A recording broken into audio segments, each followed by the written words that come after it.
미국의 하버드 대학이나 스탠포드 대학 같은 이런 명문 대학에 많은 우리 교포 자녀들 또 우리나라 유학생들이 이제 입학을 한다고 합니다. 그런데 문제는 그렇게 그 명문 대학에 입학을 어렵게 했는데 불행하게도 졸업을 못하고 도중에 탈락하는 경우가 생각보다 많다는 겁니다. 청년 반크 세계를 품다 이런 제목의 책에 보면은 그 한인 명문대생 연구라는 논문 하나를 소개합니다. 그 논문에 보면은 1985년부터 2007년도까지 미국 명문대학에 입학한 한인 학생 1,400명 중에서 학업을 포기하고 자퇴한 학생의 비율이 무려 44%에 달한다는 겁니다.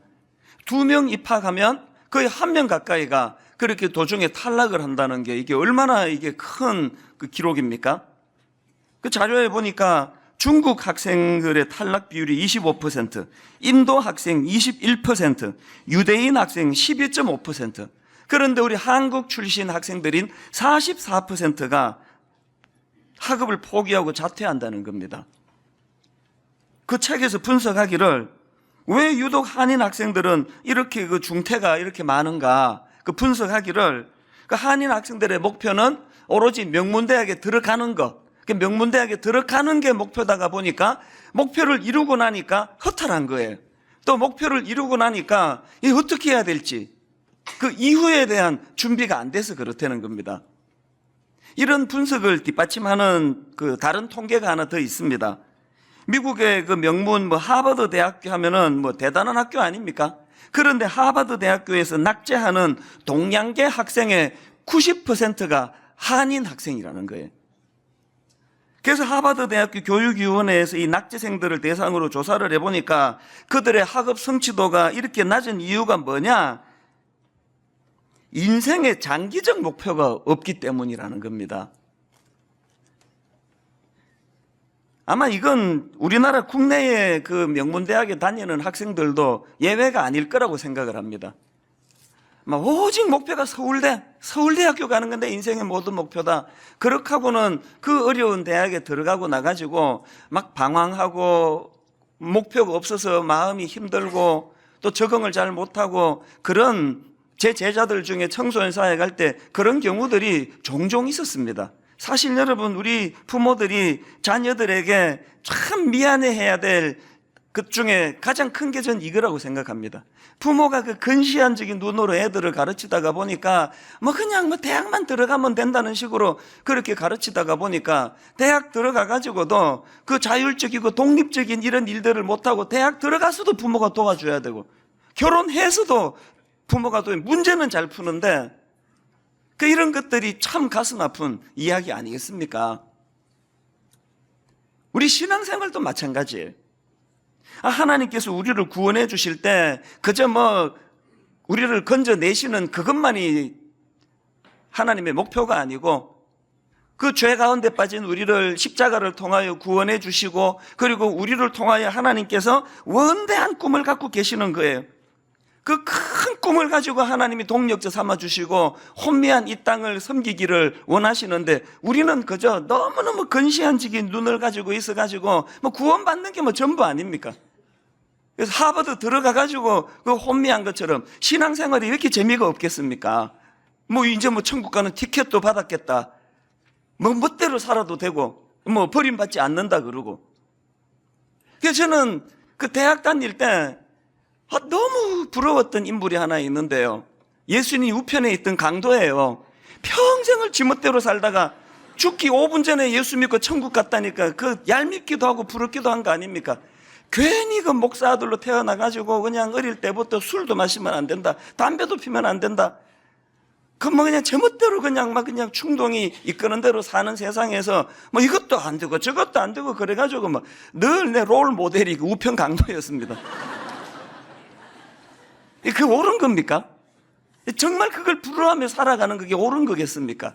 세상에 그 불행한 인물이 구원받은 사람 중에서는 그 우편 강도라고 생각합니다. 이 땅에서 예수 믿는 사람이 어떤 기쁨을 가지는지, 정말 자기를 절제하고 이 땅이 아니라 하나님 나라를 꿈꾸면서 희생하고 헌신하고 살아갈 때 성령님이 주시는 기쁨이 얼마나 큰지 맛 하나도 못 보고 그렇게 구원받는 게 이게 부러운 일이 아니라는 거예요.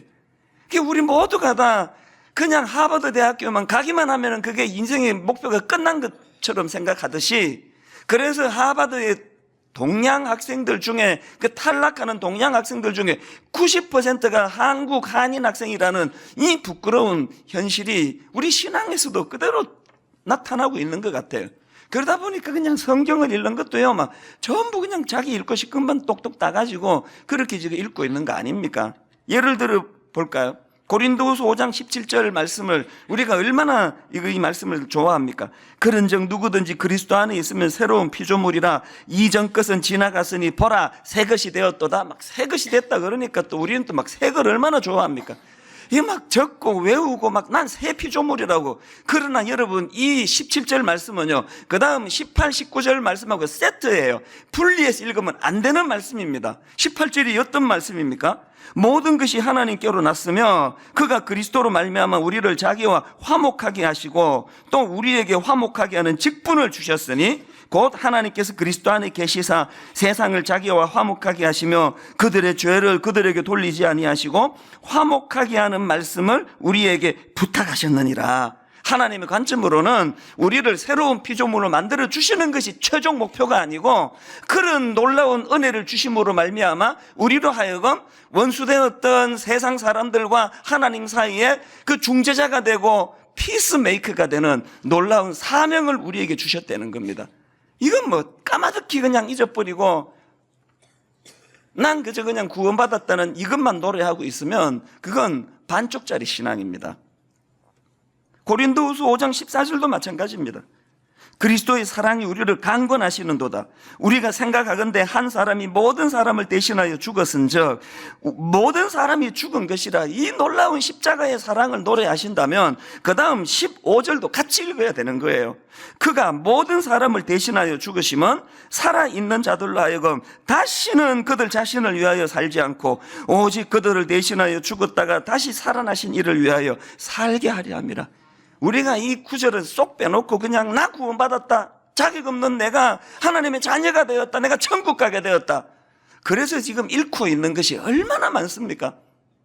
진짜 내가 십자가의 능력으로 구원받은 하나님의 자녀가 되었다고 한다면 내 안에 가슴 벅찬 사명이 뭐예요? 다시는 나 자신을 위해 살지 아니하고 날 구원하신 주를 위하여 살아가는 인생, 이것이 얼마나 내게 기쁨을 주고 얼마나 내게 이게 삶의 활력을 주는가를, 이거를 맛보는 게 이게 신앙생활 아닙니까? 이런 맥락에서 사도행전 1장 8절은 정말 중요한 말씀입니다. 우리가 요한복음 3장 16절 말씀이요, 하나님이 세상을 이처럼 사랑하사 독생자를 주셨으니 이는 그를 믿는 자마다 멸망하지 않고 영생을 얻게 하려 하심이라. 이 뭐 복음의 엑기스 중에 엑기스 아닙니까? 우리나라 크리스찬뿐만 아니고 막 전 세계 크리스찬들이 가장 사랑하는 말씀 중에 하나가 이 요한복음 3장 16절 아니겠습니까? 그 프로야구 그 월드 시리즈 같은 데를 보면은 우리나라에도 이제 그 중계를 하지 않습니까? 거기 보면은 꼭 이런 분이 있잖아요. 큰 이런 저 포스터에다가 잔 요한복음 3장 16절 이거를 써가지고 이게 들고 있는 분을 꼭 우리가 보거든요. 그 대단한 분이에요. 그 풋볼 그 결승전에 그 정도 자리를 찾으려면 돈도 막 어마어마하고요. 돈 있다고 티켓을 함부로 얻을 수 있는 데가 아니에요. 막 길을 쓰고 그 자리를 그분은 이제 그 차지해야만 되는 거예요. 왜? 사명이 있으니까. 다른 사람들은 지금 경기를 보고 즐기는데 그분은 경기보다도 이거 드는 게 사명이에요. 요한복음 3장 16절. 제가 그거를 볼 때마다 지금 저분이 대상으로 하는 건 난 크리스찬, 하나님을 모르는 사람으로 대상하니까 요한복음 3장 16절만 들고 있지만 우리는요, 그거를 볼 때마다 우리 밑에 글자 하나, 영적으로 하나 더 써붙여야 돼요. 요한복음 3장 16절이 쓰여져 있다면 그 밑에 사도행전 1장 8절도 같이 써야 되는 겁니다. 하나님이 어떤 은혜로 날 구원해 주셨는가에 대한 구원의 감격만 노래해서는 안 되고, 그 구원의 감격과 더불어서 하나님이 새로운 피조물이 된 우리들에게 주신 놀라운 사명, 땅 끝까지 이르러 내 증인이 되리라. 다시는 너희 자신들을 위해 살지 말고 너희를 구원해 주신 하나님의 영광을 위해서 살아라. 이 조화를 우리가 지금 잃어버리다 보니까 하버드 대학교 들어가는 목표만 있었지, 이후에 그 주옥 같은 교수들을 통해 내가 어떻게 학문을 배우고 이후에 내가 어떤 삶을 살 것인가에 대한 목표가 없어서 그냥 혼란에 빠지는, 그래서 도중 탈락하는 그 유학생들처럼 우리 신앙이 지금 그런 혼미한 상태에 빠져 있는 거 아닐까. 분당 우리 교회가 어떻게 해서든지 그냥 막 사람들을 미친 듯이 끌어모아가지고 큰 교회 만드는 것이 이게 목표라면 우리 교회는 이제 곧 이제 혼란밖에 없습니다. 분열하고 깨지고 막 난리가 날 거예요. 교회가 크고 작은 것이 목표가 되는 건 그 비참한 목표예요. 오늘도 하나님이 우리를 통해 여기에 교회를 세우실 때 다시는 너희 자신을 위해 살지 말고 너희를 구원하기 위하여 십자가 주신 하나님의 은혜를 위해서 사는 인생이 되거라. 좀 이거를 볼 수 있는 눈을 가져야 되는 거 아닙니까? 그렇기 때문에 우리는 요한복음 3장 16절과 더불어서 사도행전 1장 8절 말씀이요, 오직 성령이 너희에게 임하시면 너희가 권능을 받고 예루살렘과 온 유대와 사마리아와 땅 끝까지 이르러 내 증인이 되리라. 이 주님의 말씀을 늘 마음에, 오늘 이런 관점으로 본문 말씀을 좀 살펴보기 원하는데요. 주님께서는 그렇게 땅끝까지 이르러 주님의 증인이 되라는 말씀을 애타게 우리에게 명하시는데 왜 우리는 그게 잘 안 되느냐, 왜 우리는 이 증인의 삶을 잘 살지 못하느냐, 제가 이 질문을 가지고 본문을 묵상을 하다가 보니까요, 거기에 답이 다 나와 있더라고요. 왜 우리가 증인의 삶을 살지 못하느냐, 두 가지 이유를 저는 본문에서 발견하는데, 첫째로는요, 본게 없어서 그렇습니다. 본게. 자, 이 본문의 구도를 한번 보십시오. 예수님이 지금 제자들에게 사도행전 1장 8절에서 땅 끝까지 이르러 내 증인이 되라고 그런 말씀을 주시는데, 되리라 이런 말씀을 주시는데, 이 8절 말씀이 있기 그 앞에 3절을 한번 보십시오. 선행되는 말씀이 3절인데요. 그가 고난받으신 후에 또한 그들에게 확실한 많은 증거로 친히 살아계심을 나타내사 너희들이 땅끝까지 이르러 증인의 삶을 살게 될 것이라는 이 말씀이 가능하기 위한 선행 조건이 뭐라고 말씀하십니까? 확실한 많은 증거를 보여주시는 거예요. 여러분, 그 차를 몰고 가다가 보면은 이 사거리 같은데 그 가슴 아픈 플랜카드를 가끔씩 보지 않습니까? 교통사고, 목격자를 찾습니다. 그래서 이제 빨간불에 서가지고 그 플랜카드 읽어보면은 대부분이 다 가슴 아픈 이야기예요. 지난 몇 월 며칠 새벽 2시에 뺑소니를 당한 거예요. 너무너무 답답해가지고 그 현장을 목격한 사람을 찾는 거예요. 저는 또 목사니까 그렇겠지만 그런 걸 보면은 막 여러분 마음에 그 안쓰럽고, 내가 이거를 봤더라면 내가 좀 그 정의를 써주면 얼마나 좋을까, 그런 생각을 제가 가지는데요. 그러나 여러분, 안 본 걸 제가 봤다고 말하기는 어렵잖아요. 암만 그 사정이 딱하고 어려워도 내가 못 본 걸 가지고 본 척하면서 증언할 수는 없는 거 아닙니까? 왜 예수님은 우리로 하여금 땅끝까지 증인이 되라고 말씀하시는데 우리는 왜 이렇게 그 삶을 사는 게 어려우냐? 본 게 없어서 그래요. 먼저 우리가 복음의 능력을 맛봐야 되는 이유가 여기에 있습니다. 십자가의 능력이 얼마나 놀라운지, 나 같은 이 구제불능 같은 이런 인생도 어떤 능력으로 나를 구원해 이 자리까지 인도해 주셨고, 그 이후에도 시마다 때마다 옆길로 가는 저를 붙잡아 바르게 교정하시는 놀라우신 이 하나님의 능력, 이 하나님의 은혜, 이거를 맛봐야 그걸 전할 수 있는 거 아니냐고요.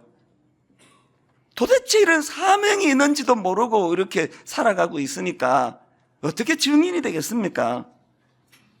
그런가 하면은 또 하나, 왜 우리는 주님이 원하시는 증인의 삶을 잘 살지 못하느냐? 주님과 관심사가 달라서요. 관심사. 지금 부활하신 주님은 40일 동안 제자들과 함께 계시면서 뭘 강조하시는가 보니까 3절을 다시 보십시오. 그가 고난받으신 후에 또한 그들에게 확실한 많은 증거로 친히 살아계심을 나타내사 40일 동안 그들에게 보이시며, 그 다음 보십시오. 하나님 나라의 일을 말씀하시니라. 온통 부활하신 주님의 관심사는 하나님 나라예요. 어떻게 하면은 하나님 나라. 그런데 제자들의 관심사는 그 다음 6절을 한번 보십시오. 그들이 모였을 때에 예수께 여쭈어 이르되 주께서 이스라엘 나라를 회복하심이 이때니까. 초점이 완전히 다른 거예요. 주님은 지금 하나님 나라에 관심을 갖고 계시는데 제자들은 이 땅에서 회복되는 거.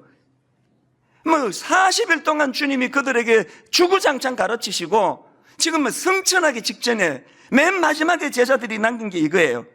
주께서 이스라엘 나라를 회복하심이 이때니까. 사춘기 애를 키우다 보면은요, 복장이 터질 때가 있습니다. 인간대라고 불러다 놓고 3시간 훈계하고 이렇게 살아라 저렇게 살아라 다 이야기하면 듣는 둥 마는 둥 하다가 이야기 다 끝내면 그 다음에 대꾸로 하는 한마디, 용돈은 언제 주실 거예요? 이게 딱 우리의 모습 아닙니까? 이게 관심사가 하나님의 관심사하고 우리의 관심사가 틀리다 보니까 온통 하나님의 관심사는 이 땅이, 이 타락하고 이 변질된 이 땅에서 교회가 정신 차리고 이 땅에서 하나님 나라가 세워질 뿐만 아니라 죽어서 하나님께서 불러주신 그 나라를 사모하는 자녀들로 만들기 원하시는데, 온통 관심은 이번에 우리가 수능시험 보는데, 이번에 승진을 해야 되는데 하나님은 용돈은 언제 주시지? 저는 오늘 이 말씀을 통해 우리 자신들을 깊이 돌아보고 또 성찰하는 시간이 되면 좋겠습니다. 이렇게 엉뚱한 데 관심을 가지고 있는 제자들을 주님이 어떻게 교정해 주십니까? 오늘 본문 7절 8절을 보십시오. 이르시되 때와 시기는 아버지께서 자기의 권한에 두셨으니 너희가 알 바 아니요. 교정해 주시는 거죠. 오직 성령이 너희에게 마시면 너희가 권능을 받고 예루살렘과 온 유대와 사마리아와 땅 끝까지 이르러 내 증인이 되리라 하시니라. 그래서 여러분, 우리가요, 이렇게 주일날 교회를 와가지고도 우리가 묵상을 하고 큐티를 하는 것도 자꾸 우리 생각을 하나님 앞에 교정을 받아야 돼요. 제가 목사지만 매일마다 주님 앞에 이 말씀의 교정을 안 받으면요, 제가 생각이 너무 엉뚱한 데가 있습니다. 인간은 어떻게 해서든지 간에 내가 주목을 받고 내가 잘 살고 내가 인정받고 이러다 보니까 목사가 되고도 싸움은 항상 이 싸움이에요. 어떻게 하면은 내가 좀 부각이 될까? 그래서 말씀 앞에 자꾸 교정을 받아야 되는 거예요. 다시는 너희 자신을 위해 살지 아니하고 너희를 구원해 주신 하나님의 영광을 위해 살아야 되는 이 말씀 앞에 자꾸 우리가 교정을 받아야 되는 겁니다. 그래서 저는 오늘 본문 말씀을 가지고요, 정말 우리가 이 증인의 삶, 주님이 원하시는 증인의 삶을 살기 위해서 꼭 기억해야 될 몇 가지로 나누고 싶은데, 오늘은 좀 독특하게 주님이 말씀하신 지명을 가지고 이걸 좀 설명해 보려고 합니다. 자, 여러분, 주님이 원하시는 증인의 삶을 살기 위해서 기억해야 될 그 지명 중에 첫 번째 지명이 뭐냐? 땅 끝입니다. 땅 끝. 8절. 오직 성령이 너희에게 임하시면 너희가 권능을 받고 예루살렘과 온 유대와 사마리아와 땅 끝까지 이르러 내 증인이 되리라. 이건 지금 확장성의 문제 아닙니까? 제자들이 지금 발을 딛고 있는 이 예루살렘으로 시작해서 거기만 머무는 게 아니에요. 예루살렘으로 시작해가지고 이제 지경이 이제 온 유대로, 그 다음에 유대를 벗어나는 사마리아로, 그 다음에 땅 끝까지로, 이 확장성이에요. 최근에 나온 그 신간 중에서 담장을 넘는 크리스천, 이런 제목의 책이 있습니다. 그 책 출판사 서평에 너무 제 가슴을 회개케 한다 그럴까요? 또 참 깨닫게 하는 그 글 하나를 제가 발견했습니다. 한번 들어보십시오. 계속 우리끼리만 행복한 바벨탑을 쌓을 것인가? 이대로 교회 안에만 숨어 있으면 공멸할 수밖에 없다. 성도 개개인이 세상 속에서 복음을 살고 말하도록 훈련받고 그 다음에 교회 담장을 넘어야 할 때이다. 제가 이 말씀을 읽는데 목사로서 가책도 느껴지고요, 한국교회가 너무 슬프기도 하고요. 고인물 같은 한국교회, 맨날 우리끼리 싸우고 우리끼리 미워하고, 스님이 저 욕하는 걸 나 본 적이 없습니다. 신부님에게 제가 세상 똑바로 살으라고 막 저를 음해하면서 그런 글 올린 걸 본 적이 없습니다. 맨날 우리끼리 싸우는 거 아닙니까? 우리끼리. 계속 우리끼리만 행복한 바벨탑을 쌓을 것인가? 이대로 교회 안에만 숨어 있으면 공멸할 수밖에 없다. 그래서 제가 오늘 설교 제목을 그 책에서 따온 거예요. 담장을 넘어. 이 교회 울타리라고 하는 이 예루살렘이라고 하는 담장을 넘어 땅 끝까지 이 확장성. 여러분 그 다락방에서 모여가지고 맨날 우리끼리만 아웅다웅 해보세요. 다락방 1, 2만 나가면 다 상처받아요. 다 막 원수 맺고 막 꼴보기 싫고 우리끼리 그냥 곳곳 한 10명 모여가지고 아웅다웅 하는 게 아니라 같은 곳을 바라보는 같은 곳을 서로 쳐다보면은 한 몇 번 보면 실적 나는 거 아닙니까? 부부 간에도 마찬가지예요.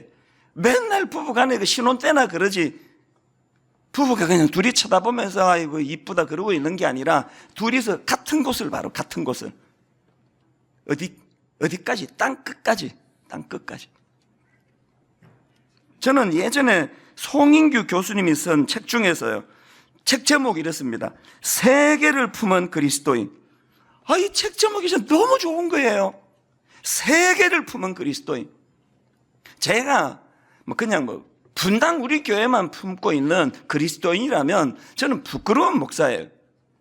세계를 품은 그리스도인.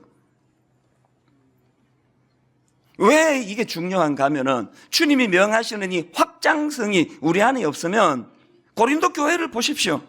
세상에 그렇게 성령의 은사가 많다고 자랑하던 고린도 교회인데 바울이 그 고린도 교회를 향한 탄식을 한번 들어보십시오. 고린도전서 1장 12절 13절 내가 이것을 말하거니와 너희가 각각 이르되 나는 바울에게 나는 아볼로에게 나는 게바에게 나는 그리스도에게 속한 자라 한다는 것이니 그리스도께서 어찌 나뉘었느냐.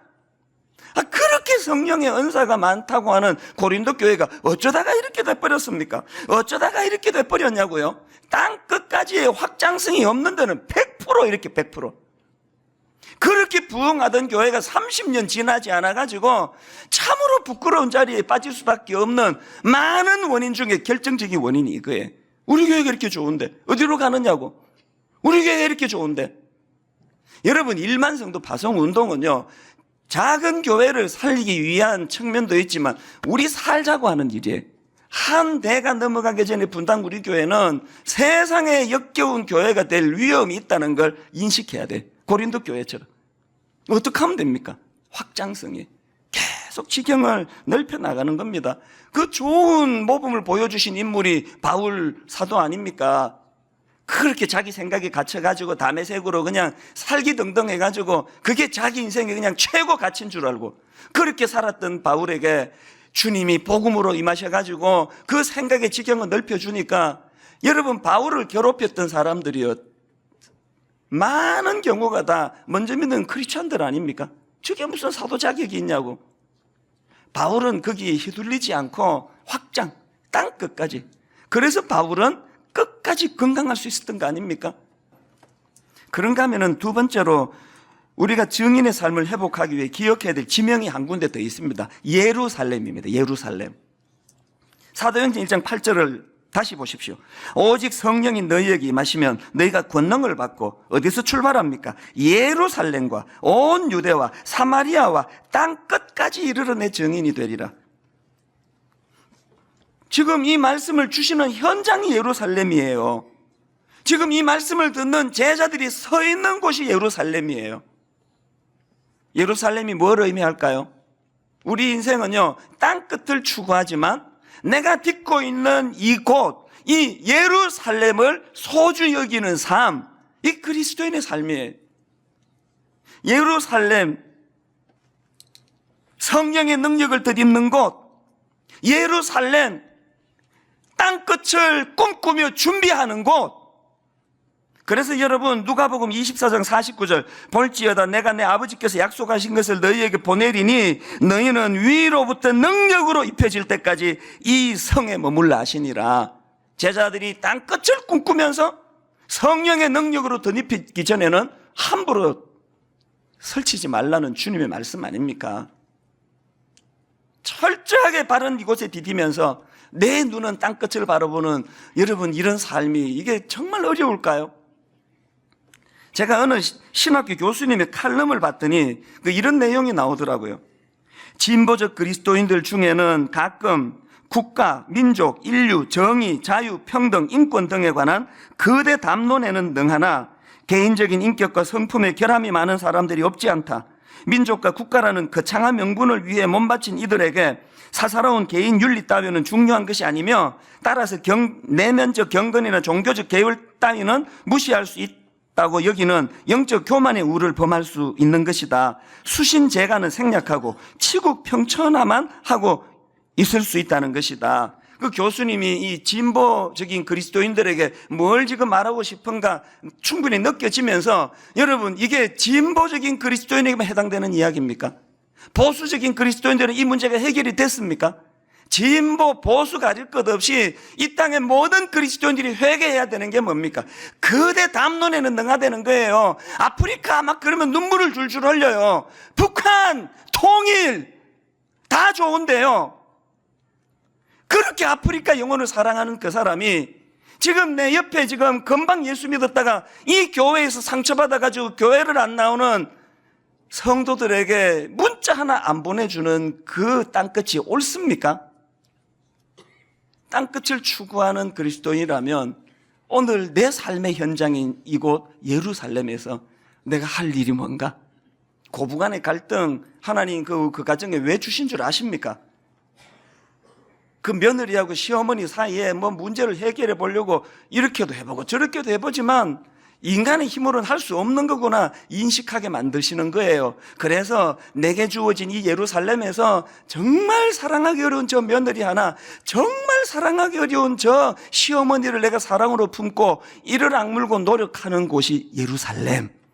이 예루살렘은 땅끝을 지향하는 사람들의 훈련 장소예요. 내 힘으로 할 수 없는 것, 성령의 은혜를 구하면서 성령님에게 은혜를 사모하면서, 그게 예루살렘이에요.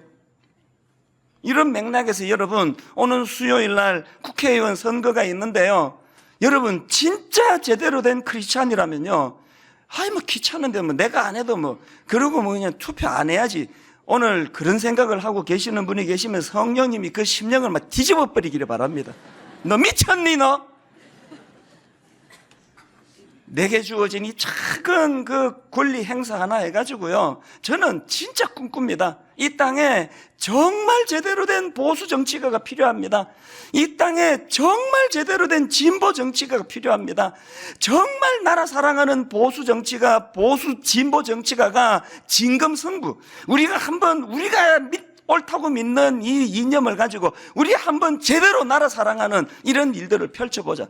지금 선거 과정에서 보면은 정말 막 울분이 나와, 울분이. 저런 사람들을 우리가 믿고 4년씩이나 그는 표를 줄 때 그게 무슨 생각으로 표를 찍었냐고요. 정말 여러분 투표하셔야 돼요. 그리고 고정관념으로 나는 항상 몇 번이다, 이 나쁜 거예요. 샅샅이 뒤지세요. 후보를 다 뒤져가지고 누가 제대로 된 이 나라를 위하는 일꾼인지를. 저는요, 개척하고 14년 동안 교회 좀 커지고 나니까 각종 선거 때마다 여기 다 다녀갑니다. 대선 후보도 다녀갔어요. 한 번도 성도들에게 인사시킨 적 없습니다. 여기가 제 개인의 어떤 취향을 펼치는 데가 아니거든요. 저도 나름대로 저 나름대로의 정치 성향이 있습니다만 단 한 번도 설교 시간에 그 얘기 한 적이 없습니다. 왜? 하나님 앞에 여러분이 주시는 여러분의 생각을 가지고 하는 거지, 그걸 강요하는 자리가 아니거든요. 단 한 번도 국회의원 왔다고, 대통령 후보 왔다고 여러분에게 일어서시라 박수치라 그렇게 안 했고 앞으로도 안 할 거예요. 여기 다녀와봤자 그 국회의원은 시간만 낭비하는 거죠. 제가 이 자리에서 분당 우리 교회 담임 목사로서 예루살렘에서 내가 해야 할 일을 고뇌하면서 제가 해 나갈 테니까요. 여러분은 여러분의 삶의 자리에서 시어머니 사랑하는 거 하나까지, 옆에 누구나 미워하는 사람 용서하는 그 하나까지 하나님 이곳에서 성령의 능력이 나타나게 하여 주시옵소서. 그런가 하면은 세 번째로 우리가 증인의 삶을 회복하기 위해서 기억해야 될 지명이 하나 더 있습니다. 갈릴리예요. 갈릴리. 오늘 본문 마태복음 28장 10절을 보십시오. 이에 예수께서 이르시되 무서워하지 말라. 가서 내 형제들에게 갈릴리로 가라 하라. 거기서 나를 보리라 하시니라. 어떤 상황인가 하면은요, 부활하신 예수님께서 빈 무덤을 찾아온 막달라 마리아와 다른 마리아에게 뭘 부탁하시느냐? 니들 제자들에게 갈릴리로 가라 그래라. 전해라. 내가 갈릴리로 가겠다고. 이게 참 독특한 거예요. 왜? 한번 생각해 보세요. 예수님은 지금 제자들이 서 있는 그곳 예루살렘에서 땅끝까지 가라 그러는데, 예수님이 십자가 지신 곳도 예루살렘 아닙니까? 예수님이 부활하신 곳도 예루살렘 아닙니까? 지금 예수님이 서 계신 곳도, 제자들이 있는 곳도 예루살렘 아닙니까? 거기서 땅끝까지 가면 되는데 왜 갈릴리로 가라고 그러시느냐고요. 여러분, 여기에 굉장히 중요한 의미가 담겨져 있습니다. 갈릴리를 거치지 않고 그냥 가슴 뜨겁다고 예루살렘에서 바로 땅끝으로 갔다가 타락하고 변질하는 일들이 일어나는 거예요. 이게 무슨 말씀이냐? 여러분, 예수님이 부활하신 다음에 제자들에게 가라고 명한 갈릴리에 어떤 의미가 있느냐? 갈릴리는요, 제자들의 첫사랑이 있는 곳, 첫사랑.